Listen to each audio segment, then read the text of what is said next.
Eu preguei aqui há pouco tempo sobre aquela circunstância de Moisés, em que ele pediu para entrar na terra prometida e Deus não deixou, aquela série de orações, a série de pregações que eu estou fazendo sobre orações não respondidas. Eu já expliquei na época em detalhes o que aconteceu, e na saída do povo judeu do Egito, eles estavam com fome, então Deus mandou Moisés ferir a rocha, bater na rocha. Moisés fez assim, a rocha deu água e o povo bebeu. Quase 40 anos depois, a situação se repetiu, e Deus dessa vez disse para Moisés falar à rocha, que a rocha daria água só com o mero fato de Moisés falar, e Moisés então desobedeceu a Deus, e em vez de falar, ficou muito irritado com o povo e bateu na rocha 2 vezes, e por isso aconteceu que Moisés ficou proibido de entrar na terra prometida.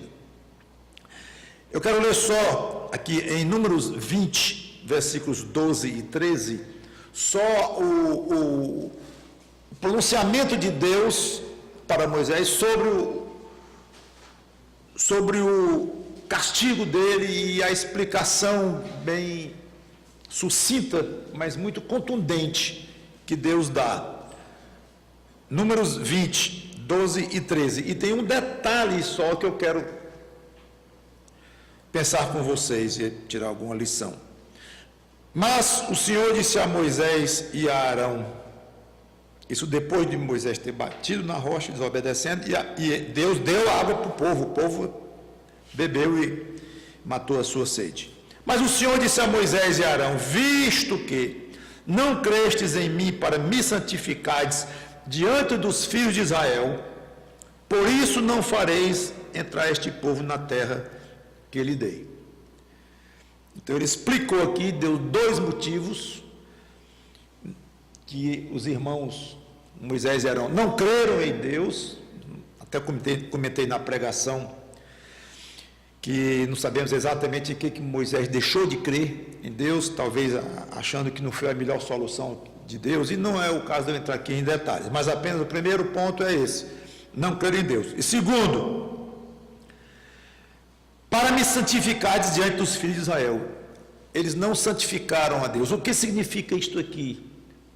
Pode ter o sentido de não honraram a Deus, não consideraram Deus digno de ser honrado e glorificado através da obediência e fazendo exatamente o que ele, Deus, mandou. Eles desonraram o nome de Deus ao fazer uma coisa diferente. E por trás disso, já expliquei também que havia o sacrifício de Cristo, que só foi morto uma vez, não a segunda, por isso que só poderia ter batido na rocha a primeira vez mesmo, quando Deus mandou no início da saída e tudo mais.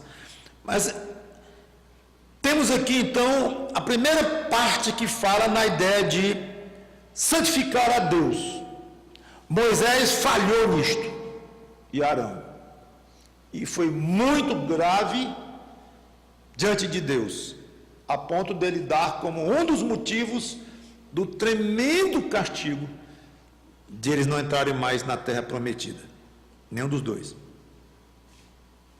O versículo 13 diz, são estas as águas de Meribá, porque os filhos de Israel contenderam com o Senhor, e o Senhor se santificou neles. Eu acho espetacular esta última frase do versículo 13. Sempre achei.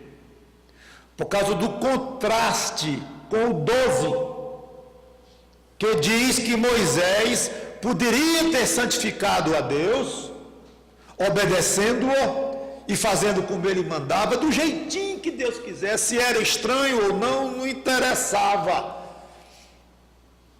40 anos antes era para bater na rocha, agora não é para bater mais, não, era só para falar, coisa esquisita, não importa, honra a Deus, obedece-o, faz como ele manda. Um dia você vai entender isso, talvez, também se não entender, não importa, o importante é que honra a Deus, santifica a Deus, mostra que ele é digno. E um dos das definições mesmo. No hebraico, da palavra traduzida aqui por santificar, além do aspecto de separação e de purificação e de incontaminação, mas tem o aspecto de dar honra. Então no 12 diz, vocês não me santificaram. Aí no 13, pois então eu me santifiquei. Eu cuidei de me santificar. Ah, vocês não vão me santificar, não? Como deveriam ter, me obedecendo, não tem problema não. Eu me santifico a mim próprio. O meu nome não vai deixar de ser precioso como ele é.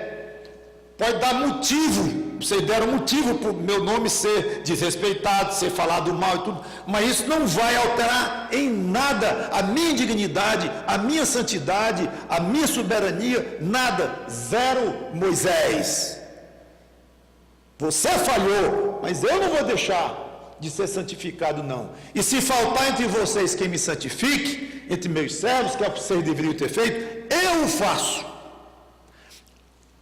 Este aspecto eu acho fascinante, porque nos lembra o nosso tamanho, a nossa pequenez e o tamanho do nosso Deus. É bem verdade que Deus gosta de ser santificado pelos seus servos, tanto que ele esperava que Moisés fizesse isso, e ficou triste, irado, porque Moisés não fez.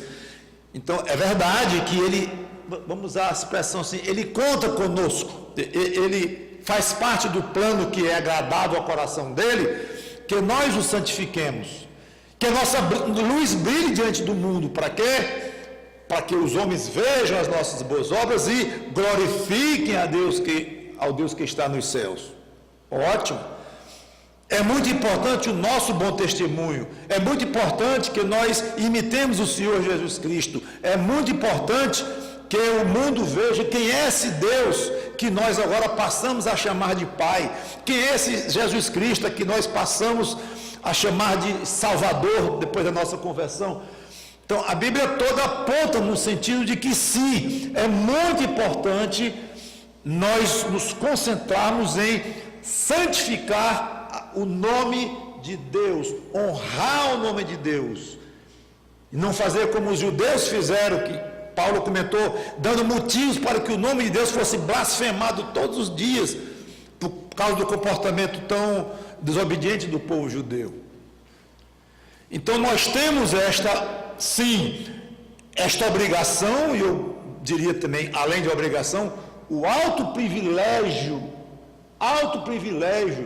de darmos honra a um nome que já tem honra por si próprio. Um privilégio nosso. Mas não pense você que Deus precisa de você para que o nome dele tenha honra, para que o nome dele seja exaltado entre todos os deuses, que é a maneira que a Bíblia fala, deuses que nem existem, mas é uma forma de falar, só ele é Deus de fato.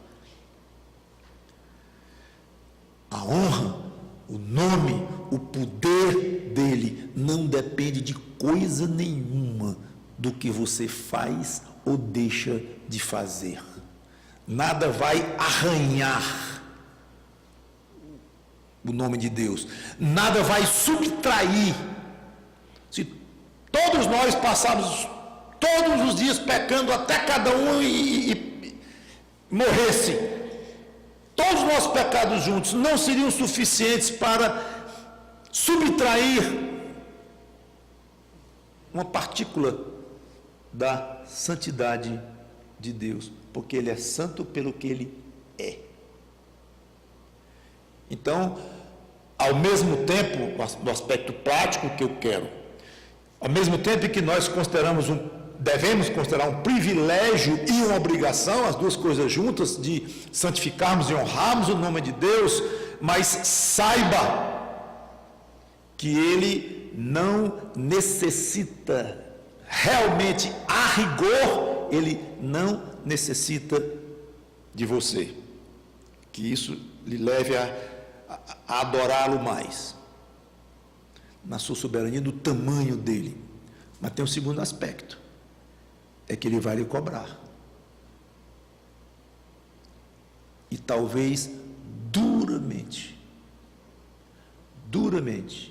Mas eu estou falando para quem não é crente, né? Não, estou falando para o crente. Você quer alguém mais crente do que Moisés? E ele cobrou duramente. Você não me santifica, não? Ok, eu me santifico, Moisés, não preciso de você, não. Mas isso não significa que você vai ser altamente responsabilizado, você e seu irmão Arão, nenhum dos dois vão entrar na terra prometida. E esse Moisés penou, coitado, já pregamos sobre isto, penou, pediu a Deus e pediu, até o ponto de Deus dizer, basta Moisés, não me falha mais nisso. Ele estava desesperado, Moisés, para entrar na terra prometida. Ou cajadada mal feita, e dada de uma maneira tão... Deve ter se arrependido muito por ter feito aquilo, porque pagou muito caro. Muito caro. Não perdeu a salvação dele, não deixou de ir para o céu, nada disto. Mas foi negado a ele o sonho da vida dele nesta terra. Claro, passou a ser entrar na terra prometida. Claro, liderou o povo para isso 40 anos no deserto. Não. Então, o fato de que nada que você venha a fazer vai subtrair o tamanho de Deus, a santidade de Deus, a soberania de Deus, de fato não vai subtrair, mas não é por isso, meu irmão e minha irmã, que você deixará de ser cobrado. Poderá ser cobrado de uma maneira muito firme da parte de Deus, e você poderá chorar diante de Deus, e implorar diante de Deus, e sofrer diante de Deus. Não, você é meu filho, virá para o céu a hora que eu quiser, você foi salvo pelo meu filho, Jesus Cristo, mas você vai ser disciplinado, porque você não me deu honra diante das pessoas que você deveria ter dado, diante das quais você deveria ter dado. Eu tive que eu próprio providenciar a minha santificação, na sua ausência, porque eu não dependo de você, mas eu não gostei daquilo, você me desobedeceu, me decepcionou, entre aspas, porque na realidade nada decepciona a Deus, porque Ele sabe de tudo antes, mas no sentido de entristecê-lo, com certeza que sim. Então, ficam essas duas lições práticas para nós, irmãos. Deus é infinitamente poderoso, não precisa de nós, e o que Ele conta conosco é pelo privilégio que Ele quer nos dar. Segundo, nunca deixe de santificar Deus, de glorificar a Deus, de honrar a Deus diante das pessoas, diante daqueles que Ele conta que você faça isso, e em todos os momentos da sua vida. Senhor, me ajuda a ter o privilégio de Te santificar. Eu não quero ser punido, disciplinado, pior do que tudo, não é nem isso, eu não quero ter a tristeza de saber que te causei uma grande tristeza em não ter te santificado, quando deveria ter feito. Me ajuda a te santificar todos os dias da minha vida. Vamos orar. Obrigado, Senhor Deus, pela Tua palavra, obrigado pelo exemplo de Moisés, coitado, e nesse aspecto, coitado, que sofreu muito, responsável que foi pela própria desobediência dele, mas nos serviu de exemplo também, riquíssimo, triste, mas riquíssimo, para que nós não entrássemos nesse mesmo caminho. E muito obrigado pelo privilégio que nós temos, privilégio altíssimo, Senhor, de podermos ter a oportunidade de Te glorificar, de santificar diante dos homens. Tu que não precisa ser santificado por ninguém, porque Tu és santo por si mesmo, mas é um privilégio para nós. E não nos permita se entristecer falhando com a nossa responsabilidade, porque Tu vais se santificar de qualquer forma. Em nome do Senhor Jesus Cristo, te peço e te agradeço. Amém.